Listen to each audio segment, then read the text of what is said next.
Hello everyone, welcome to my channel. আশা করি তোমরা খুব খুব খুব ভালো আছো, আমিও খুব ভালো আছি। যে চলেছি তোমাদের সাথে আবার বার্থডে মিনি ব্লগ নিয়ে। So let's do started. First এটা হচ্ছে ফার্স্টে আমরা বড় মার কাছে পুজো দিতে গেছিলাম, আমার বার্থডে বলে কথা, তার জন্য বড় মার কাছে পুজো দিতে গেছিলাম।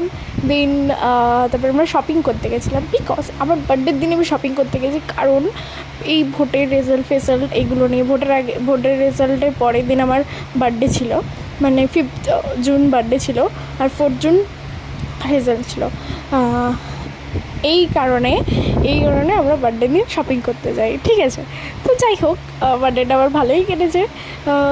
সো তাড়াতাড়ি করে চলে যাচ্ছি, বিকজ ওখানে পা পুড়ে যাচ্ছিলো, পুরো খালি পায়ে, তো খুব রোদ্দুর ছিল, আর বড়মার কাছে বেশি ভিড় ছিল না, খুব ভালো করে মন দিয়ে পুজোটা দিতে পেরেছি। দিন আমরা চলে গেলাম পুজো দেওয়ার পরে শপিং করতে।